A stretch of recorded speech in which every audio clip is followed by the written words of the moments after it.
अर्जुन ने फुर्ती दिखाते हुए डॉक्टर की फूकी भस्म से बने चाकू से अपना बचाव किया।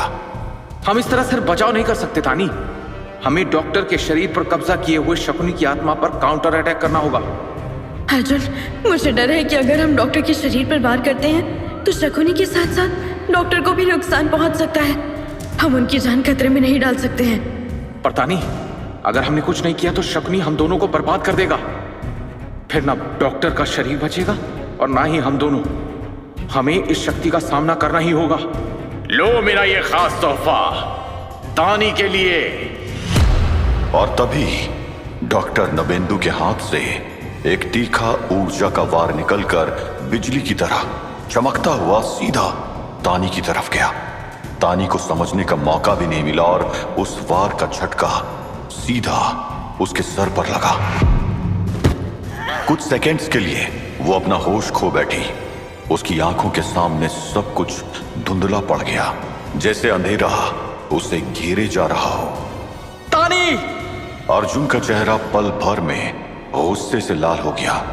उसने गुस्से भरी नजरों से डॉक्टर नबेंदु की तरफ देखा, लेकिन डॉक्टर का चेहरा अब किसी इंसान का नहीं, बिल्कुल शकुनी का भयानक रूप लिया हुआ था। उसकी आंखें खूनी लाल थी और उसके हाथों से निकलती हुई काली शक्ति हवा में घूमने लगी, जैसे मौत का पैगाम हो।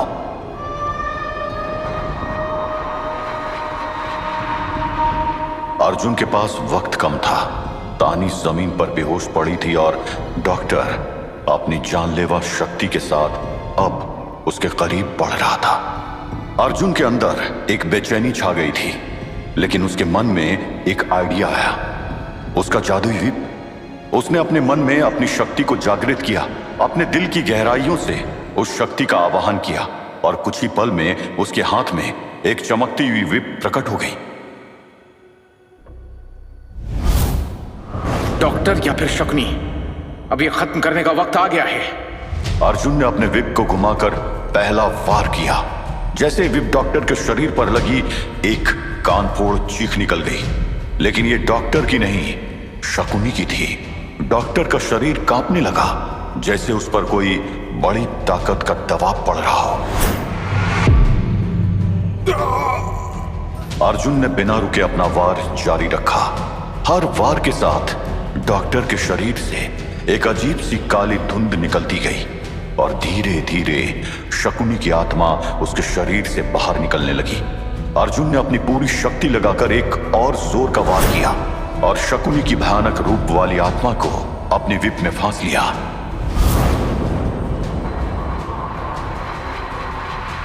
अगर तू मुझे मारेगा तो तू भी मरेगा। अर्जुन, अभी भी मौका है, छोड़ दे इस कोढ़े को और जाने दे मुझे।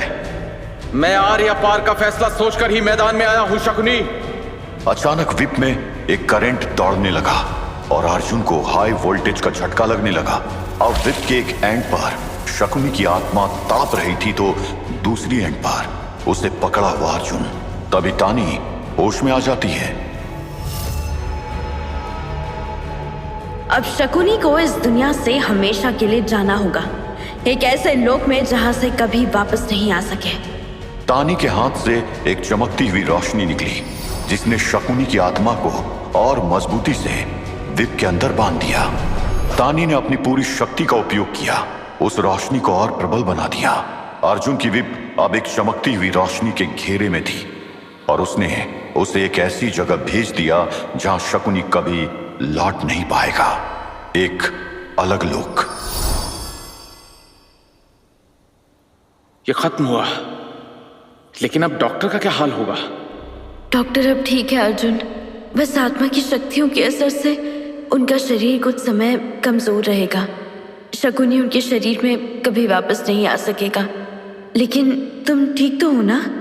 तानी के इतना कहने से पहले ही अर्जुन शकुनी के वार के झटके से हुए असर के कारण जमीन पर गिर पड़ा। अर्जुन, अर्जुन, क्या हुआ तुम्हें? तुम्हें विप छोड़ देना चाहिए था। इधर डॉक्टर नबेंदु का शरीर धीरे से हिलने लगा, जैसे एक भयानक सपना अब खत्म हो गया हो। डॉक्टर होश में आ गया और तानी ने उसे सब बता दिया। अर्जुन, तुम्हें कुछ नहीं होगा, मैं तुम्हें कुछ नहीं होने दूंगी। कभी कभी तो लगता है कि अगर मैं तुम्हारे साथ ना होती तो तुम ज्यादा सुरक्षित होते। ऐसा मत सोचो तानी। अर्जुन और तुम एक दूसरे को बहुत प्यार करते हो और प्यार में फायदा या नुकसान नहीं देखा जाता। लेकिन डॉक्टर, इतनी हाई स्टेक्स की लड़ाई आखिर कब तक चलेगी? रोज ऐसा लगता है कि या तो मैं या मेरा कोई अपना इस दुनिया से चला जाएगा। देखो तानी, तुमने इतना सहा है तो कुछ और समय तक मजबूत बनी रहो, ये फेज भी गुजर जाएगा। तानी ने अपनी नजरें आवाज की तरफ की तो देखा तो एक अजनबी शख्स सामने खड़ा था। शायद एक मुसाफिर जो पहली बार इस जगह पर दिखाई दिया। उसका रूप कुछ अलग था, बदन भारी और आंखों में एक गहरा रहस्य। उसके कपड़े भीगे हुए थे जिसमें उसका मस्कुलर शरीर झलक रहा था। कौन हो तुम और यहाँ क्या कर रहे हो? ये कैसा इंटरव्यू है? ये खुला जंगल है, कौन कहां क्या कर रहा है इससे दूसरों को क्या मतलब? वैसे ये सवाल मैं तुम दोनों से भी कर सकता हूं। देखो स्ट्रेंजर, मैं भी बहुत परेशान हूँ। मुझ में कुछ समझने की शक्ति नहीं है। तुम चाहो तो मेरे सवाल का जवाब दे सकते हो या यहाँ से दूर जा सकते हो। Okay, I understand. मेरा नाम राज है। मैं कुछ फॉरेन पब्लिकेशन के लिए फ्रीलांस जर्नलिज्म का काम करता हूँ। पोचर्स की खबर मुझे यहाँ तक ले आई है। उन्हीं से छुपकर मैं नदी के पास बैठा था, तभी यहाँ शोर की आवाज आई। और क्या तुमने कुछ देखा भी? मतलब यहाँ जो हो रहा था? हाँ, ऐसा लग रहा था जैसे मैं सपना देख रहा था। लेकिन वो शक्ति का वार, वो जादू, ये मेरी समझ से परे हो रहा था सब। शायद तुम्हें मदद की जरूरत है। मैं देख रहा हूं तुम्हारे दोस्त को इस जगह से निकालना पड़ेगा। चाहो तो मैं तुम्हारा साथ दे सकता हूं। तानी और डॉक्टर ने राज की तरफ देखा। उनके मन में शक था, लेकिन हालत ऐसी थी कि उन्होंने इस अजनबी पर विश्वास करने का फैसला किया। डॉक्टर तानी के पास आया और दबी आवाज में बोला, तानी, वॉच योर बैक। यहाँ जो भी कुछ हो रहा है ना, अब तुम किसी पे भरोसा नहीं कर सकती, यहाँ तक कि मुझ पर भी नहीं। ये राज चाहे जो भी हो, लेकिन तुम्हें हर समय चौकन्ना रहना है। राज ने अर्जुन का बेहोश पड़ा शरीर देखा और बिना किसी और शब्द के उसे अपने कंधे पर उठाया, जैसे अर्जुन का वजन उसके लिए कुछ भी नहीं था। राज ने अपनी ताकत दिखाई, लेकिन उसके चेहरे पर शांति थी। चलो इन सर के एड्रेस तक हम पहुंच जाएं, वहां उसे कुछ वक्त मिलेगा संभालने का। तानी ने एक नजर डॉक्टर की तरफ देखा, जो अब पूरी तरह से होश में था, लेकिन अब भी कमजोरी महसूस कर रहा था। राज ने बिना किसी और बात के अर्जुन को उठाया और डॉक्टर के बताए रास्ते पर उन्हें सुरक्षित जगह ले जाने लगा। डॉक्टर, क्या आप ठीक हैं? हाँ, मैं ठीक हो रहा हूँ, लेकिन अर्जुन को जल्दी मदद चाहिए, वरना यह जगह उसके लिए खतरनाक साबित हो सकती है। तीनों डॉक्टर के ठिकाने की तरफ बढ़ते चले गए। तानी अपने दिल में अब भी अर्जुन के लिए परेशान थी, लेकिन एक अजीब से विश्वास ने उसके अंदर जगह बना ली थी। शांति निकेतन की रात में एक अजीब सी शांति थी, लेकिन ये शांति अंधेरों के बादल से घिरी हुई थी। मणिनाथ अपनी सांस लेने की मुश्किल और अस्थमा के इलाज के लिए शहर जाने का फैसला कर चुका था। ऊपर से गांव में जो अजीब घटनाएं हो रही थी, उनसे बचने के लिए वो किसी भी हालत में ये जगह छोड़ देना चाहता था। टैक्सी उम्मीद से जल्दी आ गई। अच्छा हुआ, इस मनहूस गांव से कुछ दिनों के लिए आराम तो मिलेगा। एक टैक्सी पुरानी और उसका धसा हुआ बोनेट कई मौसम देखे जाने की गवाही दे रहा था। मणिनाथ के घर के बाहर खड़ी थी। भैया जल्दी स्टेशन तक ले चलो, अब सांस लेने में मुश्किल हो रही है। जब तक इस गांव की सीमा से बाहर नहीं निकलूंगा चैन नहीं मिलेगा। हाँ बाबूजी, ले चलते हैं, आपको मंजिल तक पहुंचाने ही तो आए हैं। टैक्सी धीरे से रास्ते पर बढ़ने लगी।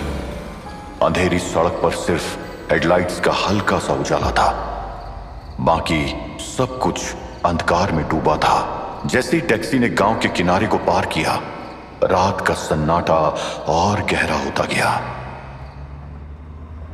चलो अच्छा हुआ, अब मेरा इलाज ठीक से हो जाएगा। भैया, ये हवा इतनी भारी सिर्फ मुझे लग रही है या आपको भी? तभी टैक्सी का ड्राइवर अचानक से अपनी सीट पर ऐसे हिलने लगा जैसे उसके शरीर में दौड़ा पड़ रहा हो। उसके हाथ स्टीयरिंग व्हील पर कस गए थे, लेकिन अचानक ही उसका सर धीरे धीरे पीछे घूमना शुरू हो गया। पहले थोड़ा, फिर और ज्यादा, और तब तक घूमता रहा जब तक उसका चेहरा पीछे 180 डिग्री में पूरा नहीं घूम गया। हे भगवान, ये क्या हो रहा है?